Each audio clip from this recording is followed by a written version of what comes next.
Hello, hello, and welcome to the Joy Show. I'm so glad to be back after the holidays. And this show is all about that authentic path that we take, the joy that we find in our careers and our lives, and sharing from that very authentic and honest place. So, as we begin today, I'd like to start with our land acknowledgement. And I'm honored to be meeting on the land that many First Nation, Inuit, and Métis people call home here on Turtle Island. And I acknowledge and thank the original caretakers, knowledge keepers of this territory, Mississaugas of the Credit, the Anishinaabe, the Chippewa, the Haudenosaunee, and the Wendat. And I give thanks to all Indigenous peoples, recorded and unrecorded, who have shared responsibility for this territory. I recognize that we're all one and that all that we do and all that we are impacts each other. So, what's happened in the past, what's happening in the present, all of it matters. And I am committed to doing whatever I can to move us forward in mutual cooperation. I recognize our oneness. Well, I'm delighted today. My guest is Brian Bachand and his website, Evolution Evolution. So this is going to be an interesting conversation from priest to executive trainer, retreat facilitator. Well, it goes on and on. Let's talk to Brian. Welcome, Brian. Hello, Barbara. What a joy to be with you. Oh, it's wonderful to have you here and to kind of meet you in person, rather than just emails. So that's hmm beautiful. So tell me a little bit about this path of yours that took you to the priesthood. Holy smokes, that's a loaded first question. And how much time do we have? We got an hour, so you go. Exactly. But we'll dive right in. Well, first of all, again, thank you for the warm invitation to be here with you Oh, and so the beautiful grateful. community that you have created. And it's a joy to be here with those who are watching live and those who are watching as a replay. My story is, one that is a it, one that I'm very proud of in a sense that, it's one that as I look back, I'm just so grateful for the evolution that I've been part of. In a Yeah, nutshell, the life of Brian is, I grew up in Boston. I was the youngest of five children. I grew up in a Catholic family. We weren't a Catholic family that was like over the top religious in the sense that, we never said grace before meals. We did go to mass on Sunday, but God was talked about at home.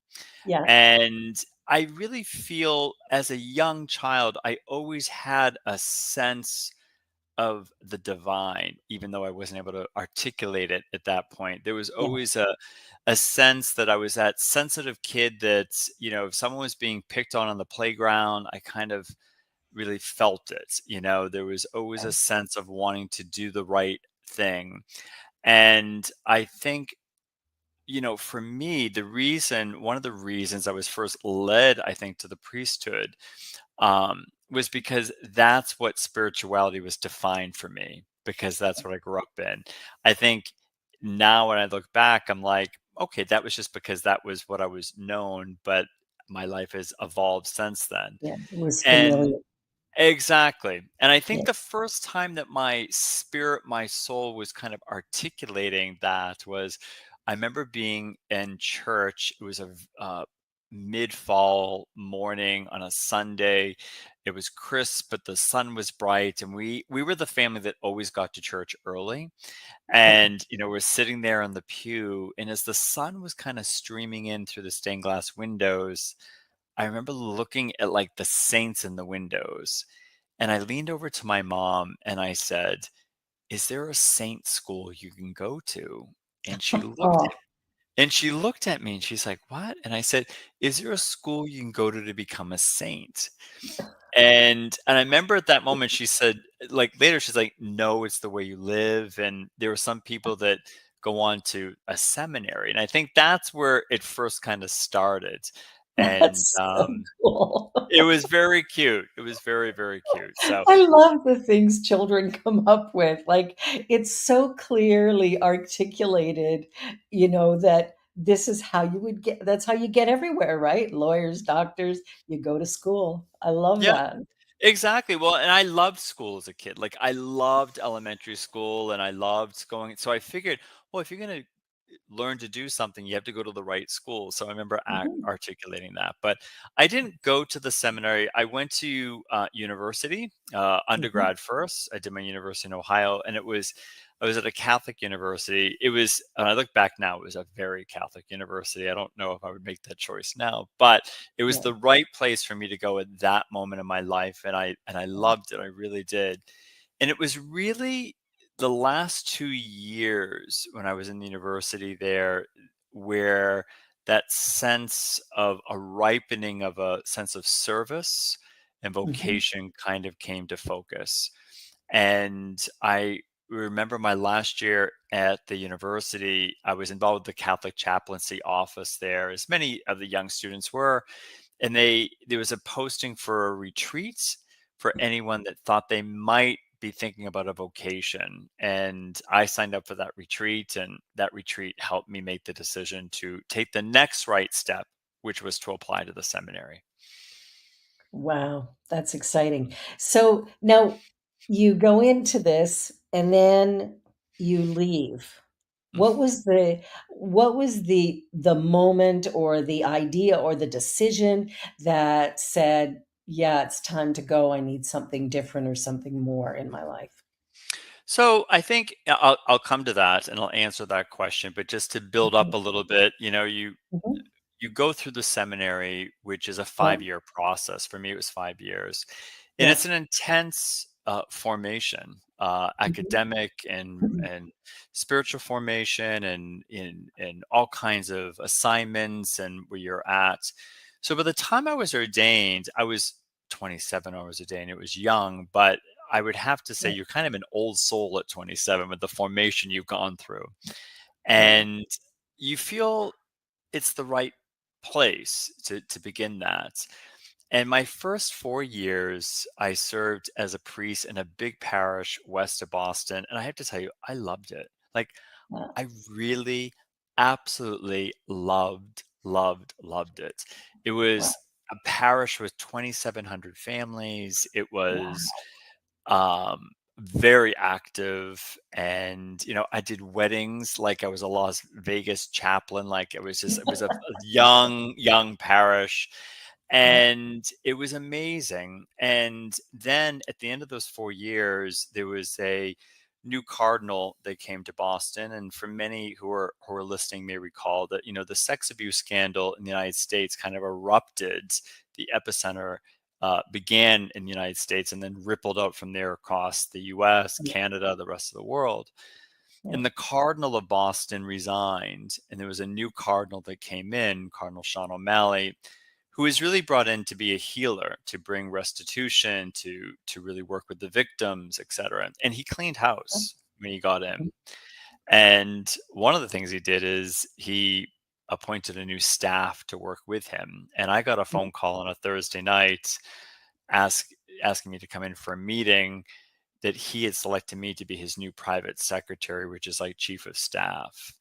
yeah. And that's a very big role at a very young age. And so, literally 3 weeks later, I was living and working with him and going to the Vatican, every month, every other month.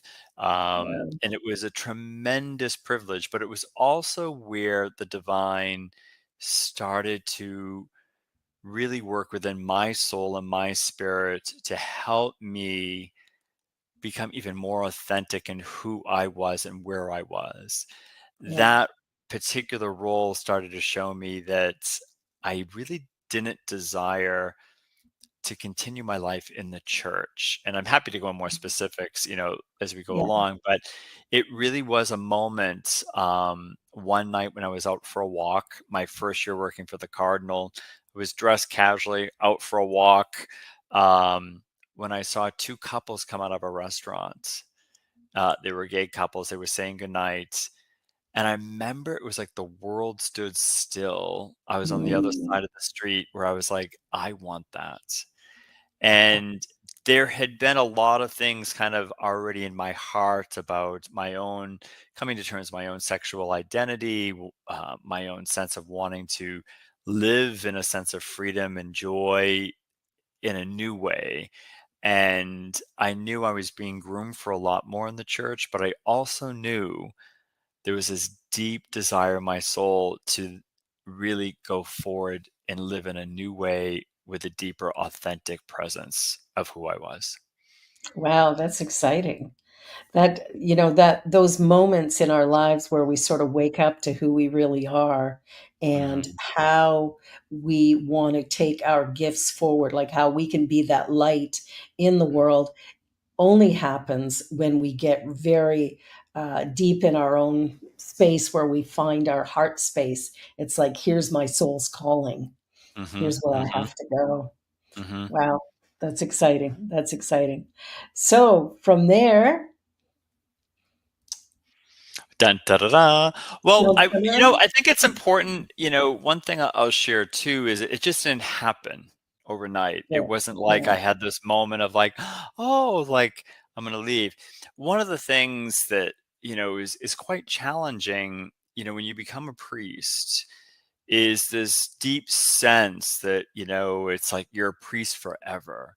There's a yes, sense that you've been divinely called in, that, God has anointed you. You actually are anointed, yeah, your hands are anointed. And it's just like when we saw the coronation this past year of King Charles, like, you're anointed. That's where it comes back yeah, to. And so there's a sense there that, like, you can't go anywhere. Like, you know what I mean? Like, yeah, this is it, and I didn't believe that. And I really felt that I knew I was deeply loved, mhm, by the people, by the cardinal, by so many. I really knew that I had gifts that were impacting people's lives, but I also knew that it wasn't the life that I wanted to spend the rest of my time being in. yeah, And it was scary because there were a lot of expectations upon you, family, what are people going to think, the church, there's, you know, you're a priest that's, how am I going to make a living when I leave? How do you, like, what do you do? what So do there you was a do? lot of fear that came up. There was a lot of anxiety. And one of the gifts that I just remember being very proactive, that I worked with someone professionally to kind Yeah, of unpack where I was at, that I see, helped me to really look at the situation, look at where I was at, help make new decisions. And for anyone who's ever gone through therapy, a lot of times there's other things that come up, the yeah, influence that my family had on me, my mother, things that really, were very clouded or controlled, or conditional love versus unconditional love. So working through that was also part of my healing to when I really did go to the cardinal finally and say I would like to step away from active ministry. yeah, I'd done the work that important. helped me to be able to move forward. And that also gave me the sense that I knew really just three things. One, I wanted to leave and I knew it was the right decision. Two, I wanted to go to New York City. I just knew that was the place I wanted to go. Yeah, And three, I knew I wanted to land a good job. Like I wasn't going to mhm, leave until I had a good job. And so I was very fortunate that all three of those aligned for me when I left the church. I left and went to New York City, and I landed as a director at the American Cancer Society in the world of philanthropy. They needed someone that could cultivate high end relationships. I had no fundraising expertise, but they hired me. They hired me. And that was the that's beginning of okay. my career. Yeah, you had God in your corner, it's all good. I did, and I felt divinely guided on that, and I have to Yeah, say, like, I look back, I was in my 30s, and I was pretty, like, brassy, like, I applied for some of these jobs, and then I would call them up and, like, introduce myself, share the story, who oh, I was, and it really made a difference. So I always tell people when you're applying for jobs, you know, go the extra step, like, really speak from your heart what you're seeking, because that Yeah. opened up the door for me. It really did. I think that makes a huge difference in so many different areas. But what I love about your story is, and I think what I hope people would gain from this is that when we're in alignment with our true self, doors do open, things line up, Hmm. synchronicities become almost constant that move us in the direction that we're meant to be. And when the walls come up, it's just it's time to turn and look in another direction. But Hmm. good for you for listening and paying attention. That journey along the spiritual path Hmm. isn't always easy, but it's always satisfying. Hmm. Absolutely. And it's something, it's a really great point. I'm a firm believer, and that resonates deeply what you just shared. When you Mhm. are in alignment, things will move. And I Yes. would go to New York City on my days off from the Cardinal. And Mhm. I remember meeting with this like recruiter and this woman that she didn't have anything for me, but she kept meeting with me because she said, I just believe in you. Yeah, yeah. And I think that is something that I needed to hear. And she didn't help me Mhm. land a job, anything. But I really believe when you're open and you're aligned, you will be given lights of individuals, people to say things that will encourage you. Yeah. And that certainly was for me. And it didn't take long. It didn't take long.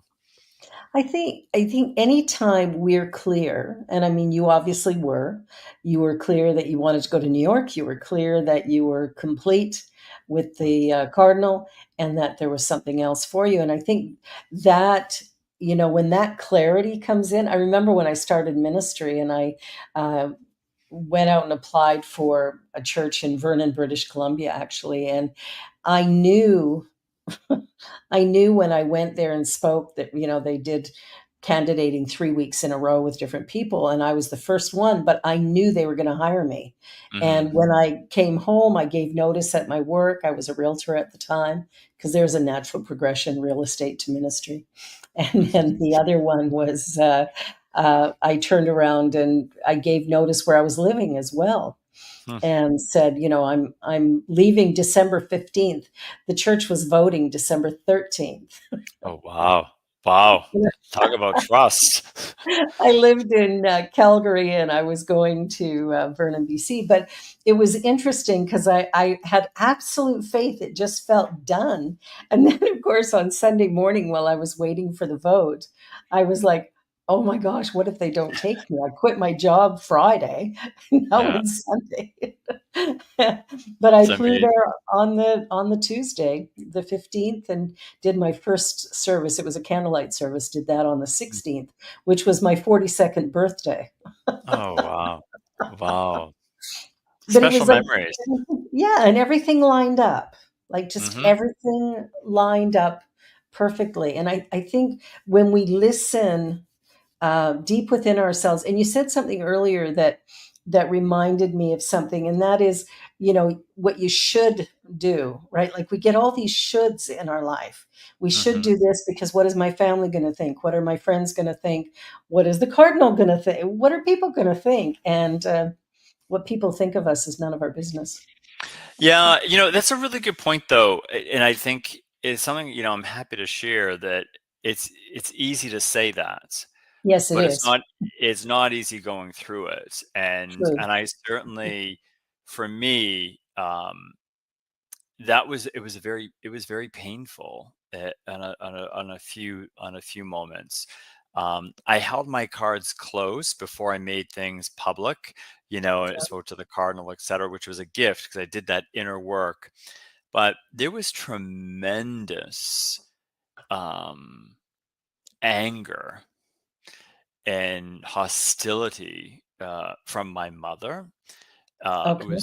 was horrific, actually, to be quite honest. And it really weren't speaking. Like it was really, really tough. But I have to say, it was also a gift because when it was happening, I was very peaceful. And Mm, it really showed how much of the inner work I had done. And absolutely. and could see, okay, there were some other things here. There were also several friends, that either were clergy or people that I knew that, you know, they just felt like they had the right to say things to you, They because do. they almost felt like they owned you in a sense, or they thought, "What are you doing?" Or like, "The devil has done this," or da da, like it was crazy stuff. Yeah. And the gift of that was it really helped me. That was really where the fire was, of just realizing I just had to let them go. I Yeah. forgave them and I wasn't angry. And some of them have come back and some of those Yeah. relationships have healed. Some I've never heard from ever again. Yeah. So I think for me, the biggest, if anyone who's listening is in a moment, whether it's a relationship or a marriage that you're, trying to make a decision on, or a career moment, do the work that you need to do first, because that will give you peace no matter what the reaction is. And then you're in a moment of releasing, Yeah. because yeah, there's layers there. There's layers there. I think anytime we do any big life changes like that, there's people around us with severe resistance. Hmm. It's like, one of the things I like to remind people is, kind of stay in your lane, Hmm. right? You have your life path, you have your decisions you have to make, and you have to live with those. And what your neighbor is doing and how they're doing it really is none of your business. Hmm. And you can be supportive, but to sit back and tell another person, well, don't do that, or to get mad at them because they do, and people Hmm. do this all the time. The joy of working with people is they will tell you how wrong you are sometimes. Hmm. But the truth is, I'm the only one who knows deep in my heart who I am and where I'm headed. And that's the truth for all of us, like coming to Hmm. that place of sort of acknowledging that you may have a judgment or a criticism about me, but the truth is, you don't know my path. You don't know me well enough to actually have that inside track on what I should or shouldn't be doing. Absolutely, Yeah. absolutely. It's funny though. It was right before we went live, before we connected, and the few minutes before we connected there, I was on my phone waiting, for the link and to go in, and there was a message that came through from a former parishioner of mine from that parish over 20 something years ago, that Yeah. she said, "I just want to let you know," she keeps in touch, "I listened to your last two episodes. I do a live show that's turned into a podcast every week called Soulfully Speaking with Brian Bachand." She said, and she just Oh, wrote the most beautiful message.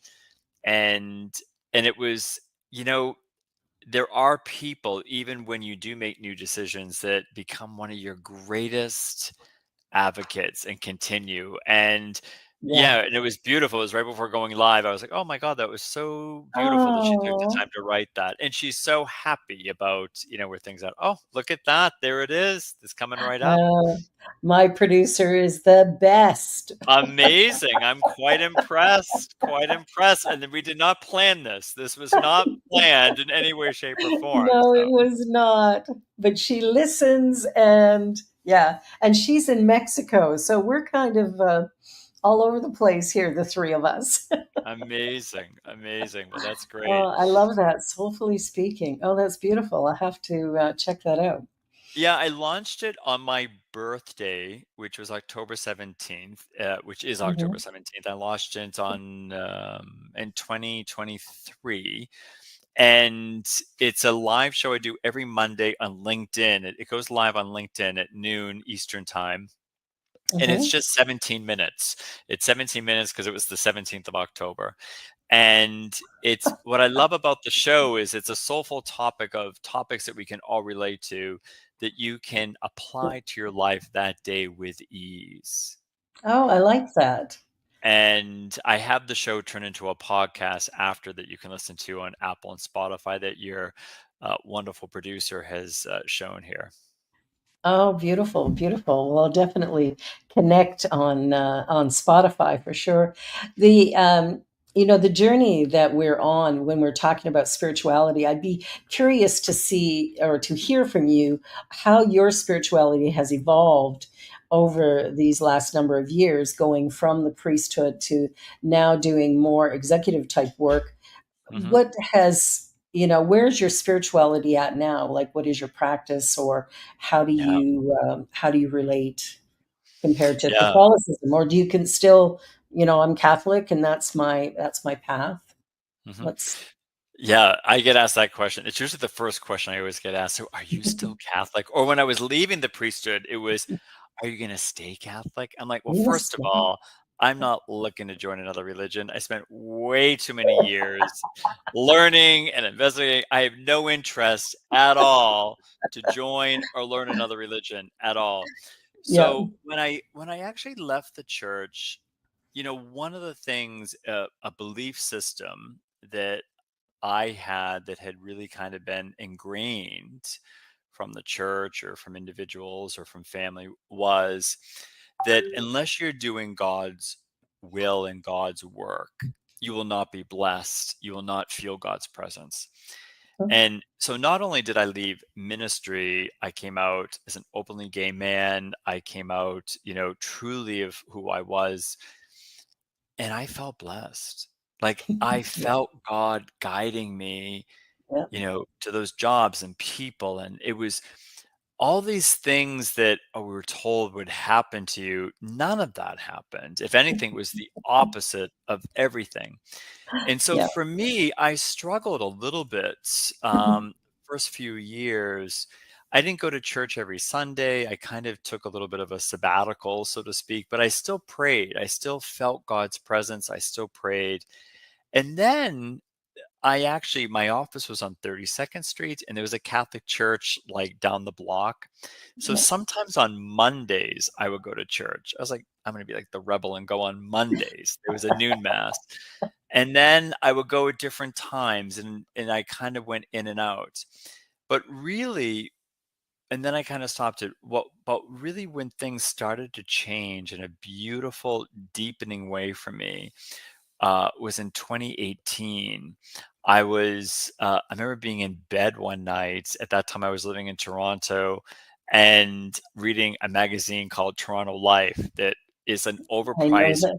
yeah, it's an overpriced, ridiculous magazine about restaurants and It's true. ridiculous things. But I got it to know what was going on, and I'm in bed, and I remember turning the page, and there was a little caption about meditation, Mm, and it listed different places in Toronto, like meditation studios and different offerings, yeah. and one of them was 2 blocks from where I lived, and Andy. they had this special kind of, like, lunch meditation, and I went, and it was just so beautiful and resonated so deep for me, Yeah. and I kept going.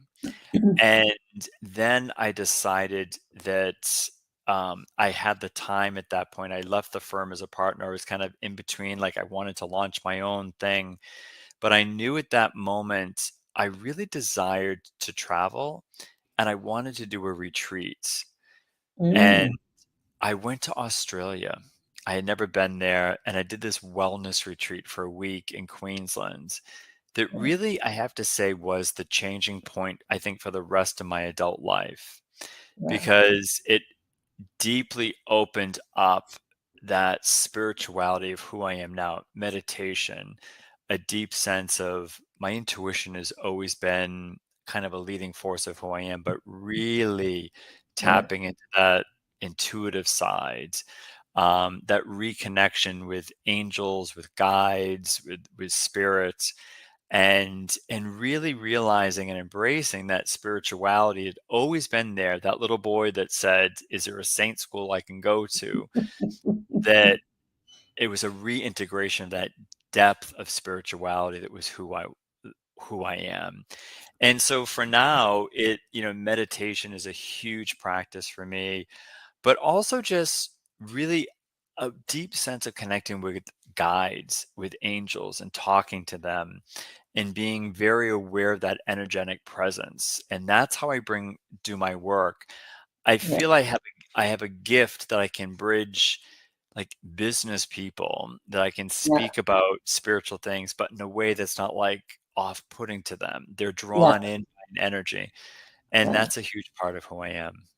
Oh, that's beautiful. Well, we're going to take a little commercial break and we'll be right back. You're watching The Joy Show on the New Thought Media Network and my guest, Brian Bachand, and we're going to be back in just 2 minutes or so. So don't go away. Please help us say thank you to our organizational sponsors, including the Hepperlin Foundation, Affiliated New Thought Network, International New Thought Alliance, Science of Mind Archives and Library Foundation, Center for Spiritual Living Denver, Center for Spiritual Living Midtown, New Thought Philadelphia, Planned Happiness Institute, Summit Center for Spiritual Living, One Heart Retreats, Center for Spiritual Living on the Lake, Unity Spiritual Center, Kitchener, Home Center for Spiritual Living, La Mesa, Satya Center, Center for Spiritual Living, North Jersey, Unity of Savannah, and Center for Spiritual Living, Seattle, as well as all of our individual donors. Thank you for making New Thought Media Network a place to be. Please come be you. And remember, like, share, and subscribe. New Thought Media Network. Positively inspiring. Watch me change when you change the way you look at things. The things you look at change. When you change the way you look at things. The things you look at change. When you change the way you look at things. The things you look at change. When you change the way you look at things. The things you look at change. New Thought Media Network is on the rise. We're looking to grow with you. Do you have technical media experience or perhaps a desire to learn? Are you willing to volunteer your precious time and attention? We share this message to benefit all. If you possess a computer with a camera and a microphone, we will share our knowledge with you. Behind the scenes or being the star, let us bless our one. Contact us at info@ntmedia.org.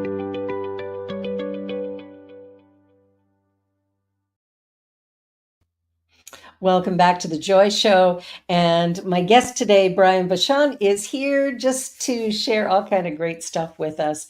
So when I, hear about your spiritual journey, I'm curious about, you talked about how you've been able to integrate kind of spirituality into the executive or more corporate type. Can you share a little bit about how you do that? How you Yeah, got- happy to. One of the first things I did, it was interesting. Um, when I work with individuals one-on-one, yeah, Mhm. I always begin every single one of my sessions with a breathing practice. And Okay. I remember the first time I offered it, I was very nervous. I was so Yeah. nervous. I was like, "Oh my gosh, what are they going to think?" And it's turned out to be one of the greatest aspects that all the clients, especially the executives, really, really, really love. So what I do is I begin the process right away by teaching them different breathing techniques, which I'm certified in, because I tell them this is a way to, reduce your stress, open up your heart space to be more intuitively aligned. And I have found when I do that, and also when I do that with groups or teams that I lead, it changes the dynamic of the conversation. It changes what comes up and how things are expressed. And I witness right before me individuals that their energy will change Yeah. and they're in a clearer space. So my intention is every time I work with someone or a group, I want it to almost feel like a mini retreat. So Mhm. by doing the breathing practice, it's a beautiful way to do that.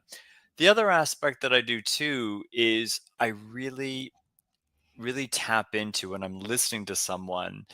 I actually really tap into almost their guides, their energy. What is it that they need? Yes. And it was when I'm doing that, I often will say things to them sometimes, saying, you just mentioned this. Does this mean something? Like, oh my gosh, it totally does. And then that begins there. And sometimes what I do is I also give them sometimes very bespoke assignments in between the sessions that Okay. really help open up their soul and open up their spirits. And I often will say, working with me, I'm not a therapist, and I know the fine line of that, but it will feel therapeutic at times because of the work that we do together. Because I'm a firm believer that my gift and the way I connect with them is to help them be more aligned and open their soul, that connects them to their gifts, to connect them to more to the mission that they're here to do. And that's the most important thing, because I think, when we look at the world today, we could say, it's a bit of a mess. I don't know. I think maybe it's always been, but we're clearer about it now with the advent of social media and such. We know everything so quickly. And I think that if we can help people to find their voice Hmm. and to live from their real purpose and passion, I think that's how we create a much more productive, positive, and peaceful world.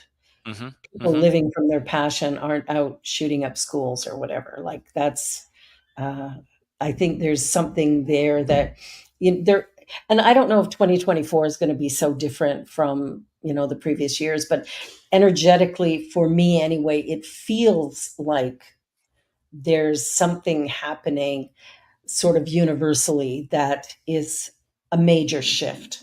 I think we're ready for a major shift coming soon. I totally agree with you.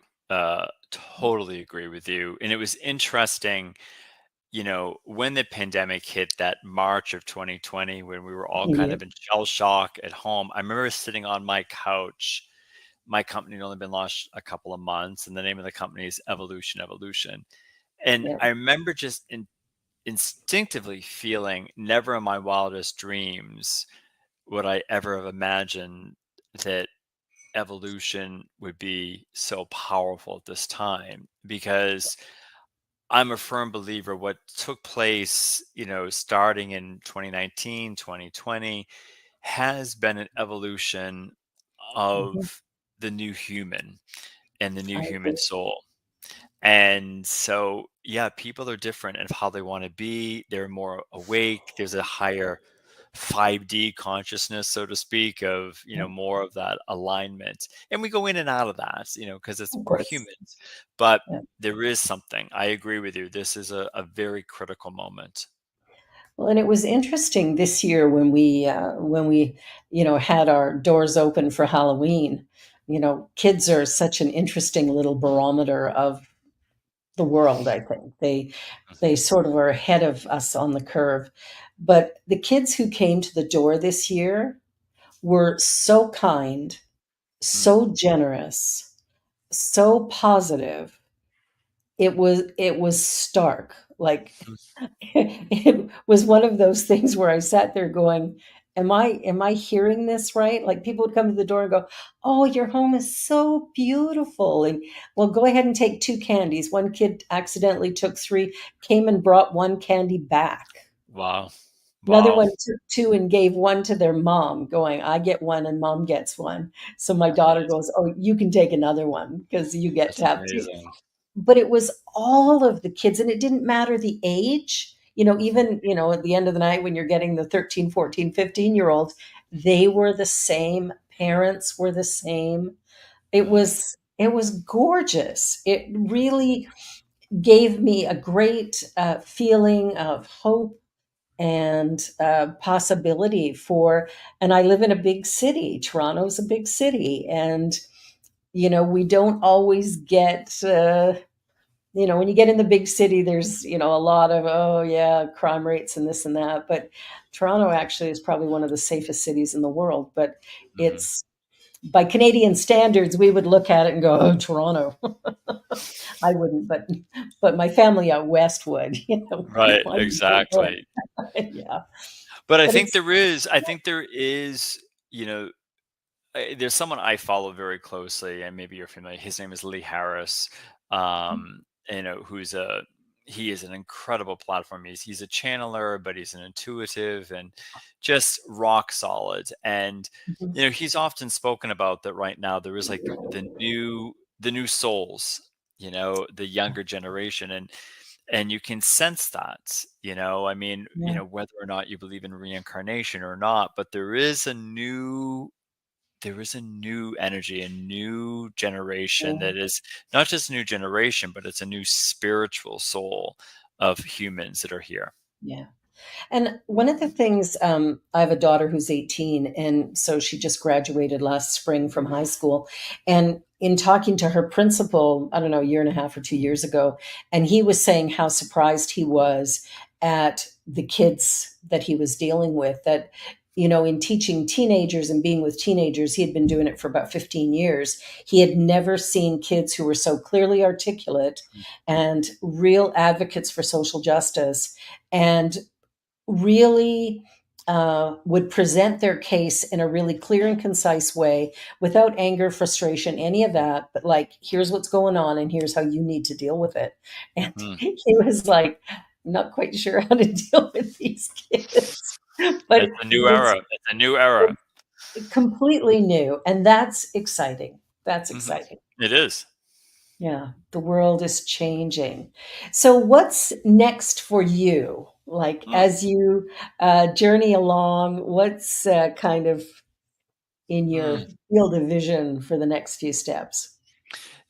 I would say it's interesting. Just for anyone who's an entrepreneur who's listening, or like yourself, I would say one of the hardest things I've ever done is one of the hardest, but one of the greatest joys is starting your own company, because Mhm. it's easy to be not always easy, being part of an organization, which I certainly have been part of. Yeah, But it's something to know you have a concrete job description, you have direct yeah, deposits, you know what things are about. When you have your own company, yeah. there's a lot of other layers, and it's at a There beautiful is. moment right now, especially launching right before a pandemic, Yeah, that there's been an evolution. I firmly believe as you evolve, the company evolves. One of the yeah. biggest things that I really love is the retreat aspects. Me And too. Yes. and that is really a big intention to keep growing that. That is something that's very big. Also, I'll say it here is, I definitely desire to, complete my book this year as well. That's Ah, been something for a good. while, just Yeah, very early stages. That's kind of one of the biggest things. And the reason, it's like everyone in the world seems to have a book, but what my intention is that it really has an energy to connect with humans on their walk of where they are, I love because I that. believe our stories are only powerful if they inspire others on their journey and their story. So that's kind of a big focus area. And so yeah, that's one of the biggest things. That's beautiful, because I think one of the things that I enjoy reading the most are people's stories of their life and how it's evolved. I find Hmm. that so fascinating, and there's, a lot of great books out there, of course, millions of them, but there's always room for one more. And Hmm. I remember years ago, walking through a bookstore, and it was a kind of a difficult time in my life. I was studying ministry at the time, and there was lots of things going on. I was a single parent. And as I'm walking through this bookstore, all of a sudden a book fell off the shelf. And No coincidence. No coincidence. none. So I pick it up and I go, and it's called Soul Retrieval. And I'm Mm. like, okay, well, it fell off the shelf at my feet. So I bought it. And little did I know, all I had to do was open it up, read the first paragraph, and that would be sufficient. But but I bought it anyway. Took it home, read that first paragraph, and I went, "Oh my goodness." I had struggled almost all of my life with pain in my stomach. Mm. And one of the first things in the book was about the solar plexus and how energy there is all about the ego. Mm. And I was like, oh, well, isn't that interesting? Yeah. Yeah. So I was able to, with my spiritual practice, make some shifts and changes and actually heal something that had been a chronic thing my whole life. And it was just Beautiful. that one sentence in that one paragraph. That's amazing. But I think information comes to us in remarkable ways. Even the way you and I met Mm. is kind of kind of fascinating, and I'm really grateful that you went, "Hey, we need to talk," because I love hearing about the journey that each of us are on, and the spiritual aspect for me is it's like breathing, Mm. it's not an optional thing. It just is what it is. And I think everything, if we look at our lives going, if there's an area that's stuck, there isn't something we need to do, but there is something we need to be. Mm-hmm. And I think for me, that's been a big shift. As an Mm-hmm. entrepreneur as well, I launched the Center for Spiritual Living on the Lake in 2020, October. Wow. How Wow. good was that for timing? I totally get it. I totally get it. But I think again, there's a divine reason why we There is. launched them at that time. And Yeah. I'm grateful for it. Like I'm very grateful. It was easier to build and start a company that the world was going online and to be at Yes. ease on that. That was never my intention. You know what I Yeah. mean? To do so much and just about everything online. I'm probably the only person in the world that loves Zoom. So, I love it. Like I think it's great. I think it's just incredible what you can do and connect with. Yeah. I always love the in person. I remember it was 2 years ago. I did my first in person keynote. I was asked to do a keynote address. It was actually in the Cayman Islands, which was amazing. Oh, nice. And it was fun, to be, flown down and to be there and to be live in person. There's a different energy, but I have to say, being on the stage and I'm used to public speaking, I felt a little rusty. You know what I mean? Like when you get up there, like, you know what I mean? The room, it's different, Yeah, it is and different. yeah, but it's Yeah. great. But I kind of like both. I like both. I like both as well. I like the fact that, we have a blizzard coming in this weekend and I don't have to get in my car and drive to church Sunday morning. I can That's just a do good it thing. from here. But I think the whole concept of Zoom, I was fortunate when we went into lockdown because I had been teaching classes on Zoom for a few years at that point, 2 or 3 Okay. years. I don't know when it first came out, but I was really comfortable with it. So switching to Zoom was just a matter of sending an email out to all of the members of the congregation going, here's how we're meeting this week. Yeah. And we have a lot of seniors in church, which many churches do. And so it was, and here, if you do not have a computer or whatever, here's how you're going to get on with your home phone. Mm. And being able to do that was incredible. Yeah. They couldn't see anything, but they could hear all of it. And it Yeah. really Exactly. opened the doors for a lot of people, which I think, again, is how do we make things accessible? And this has done that. Zoom is brilliant. Yeah, it really is. It really, really is. Mhm. So, yeah, and I look forward to doing more programs online for groups and different things. That's a big intention as well. Well, the nice thing about it is that you can have people from anywhere in the world. You're not Hmm. limited to the people who can get to you close, that live Exactly. close by. I know for my center, I have, number of people from Calgary, from Saskatchewan, from Saskatoon, from different areas of Ontario, but also in the US. I've got Hmm. people from Arkansas and from the from the islands as well, down in the Caribbean. So people can find us so much easier this way as well. Yeah, which is Share the great. message wide and wide and wide. Absolutely. Well, we're coming down to our last 10 minutes. And what I like to do at the end of the show is always talk about something that people can really use as a takeaway.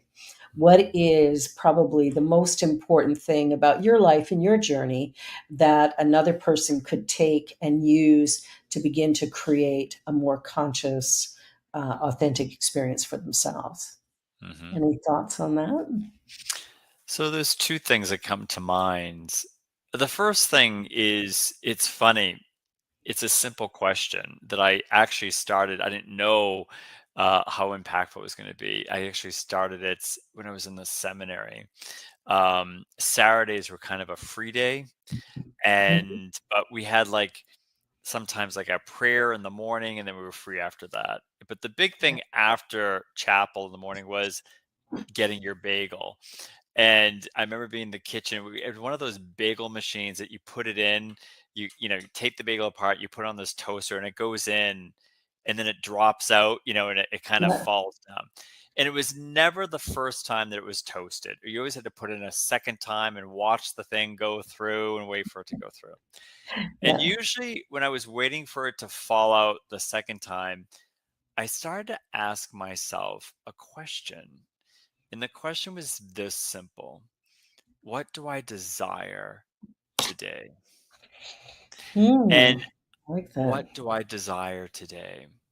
And I used to just kind of be still when I was there waiting for the bagel. In that moment, I would ask myself, what do I desire? And there was a big window. I used to just look out, and I used to just be still. And sometimes it was just a feeling or a thought or an image that would come to me. It might be, I just want to go for a walk. I might be a sense of, I desire like a movie, or I desire to be with friends. And I always followed it. I never doubted it. I didn't second guess it. I always followed it. So Mm, that question is something I do with my clients as well. What do I desire? um, And yeah, and a great way to do that, if to really be clear, is, take some deep breaths, close your eyes, and just ask that question and just feel, or whatever comes, just follow that. And it's a great way to help take the next right action and the next right action and the next right action, and to move forward.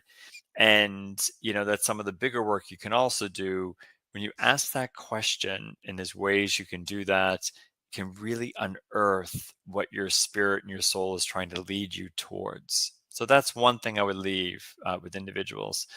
Number two, the other thing that I would certainly say that is just one of the most important things in the world, I would say, is go walking. I know it sounds very simple, but go for a walk. go for a walk. And go for a walk. And, I'm a big runner. I love running. I love doing all kinds of things, but there's something powerful about walking. If you're in a moment that you don't have a lot of time, or it doesn't matter if you live in a city, you live in the country, I don't care where you live. Everyone can go for a walk if you're able to Yeah, physically walk, yeah. because it clears the mind, it opens up the cardiovascular, but it moves the energy of the body, Yeah. and it also connects you to the elements of the earth. The earth you're walking on, the air you're breathing. You look up to the sky. Do not listen to your phone, and don't look at that. But Don't listen to Brian's podcast while you're well, walking. that's the only thing you can listen to. But at least for the first 17 minutes, then you can shut it off. But I would say, but it's a beautiful way. Walking is a powerful way of connecting and also letting go. And it really can have tremendous positive spiritual insights, even if it's for 10 minutes or 20 minutes, whatever you can do. Yeah. If you're stuck, if you're trying to work through something, if something's on your mind, go for a walk.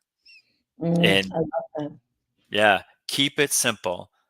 And the simplicity will always lead you back to your spirit.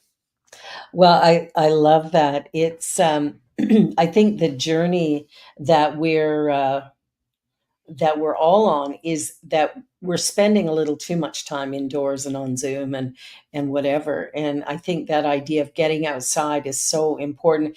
I love what the Japanese do, where they do forest bathing, where they go out in the forest and hug trees and they're just connected to nature. And I think I remember a friend of mine who used to do my hair when I was living in Calgary, and he had a near-death experience. Really, he had AIDS, and he was really, really sick, but then managed to recover. And from the time he recovered, he stopped wearing shoes.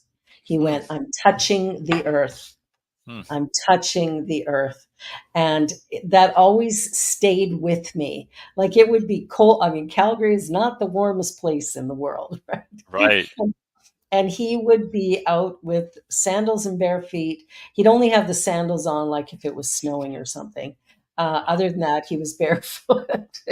Wow. It's like I'm watching him going, wow. And he said, no, I have to feel alive. I have to feel connected. And that was his whole journey, is Mm. making sure that he connected with Mother Earth and life itself. Well, Beautiful. this has been delightful. I'm really, really glad we met. I'm so glad you said yes to this. And I would like to invite you on our other show, which is called Spirit Cafe.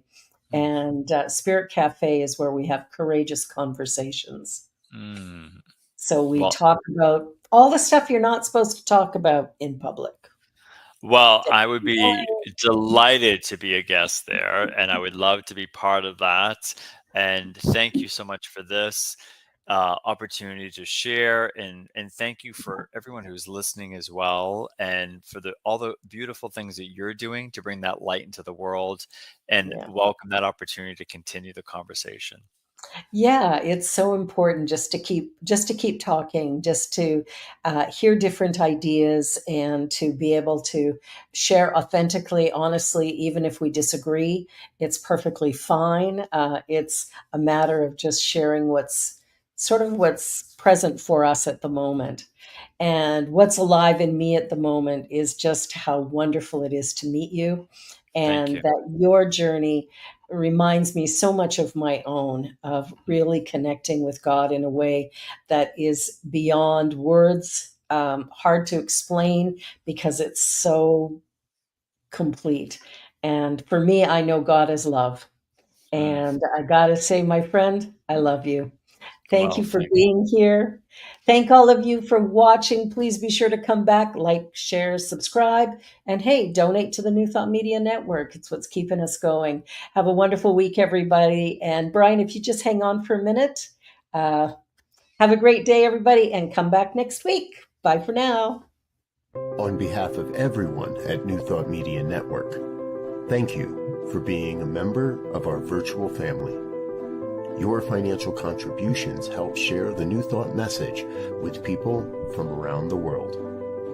Please visit and contribute at www.ntmedia.org/donate. New Thought Media Network, come be you. And please like, share, and subscribe. Until next time, peace and blessings.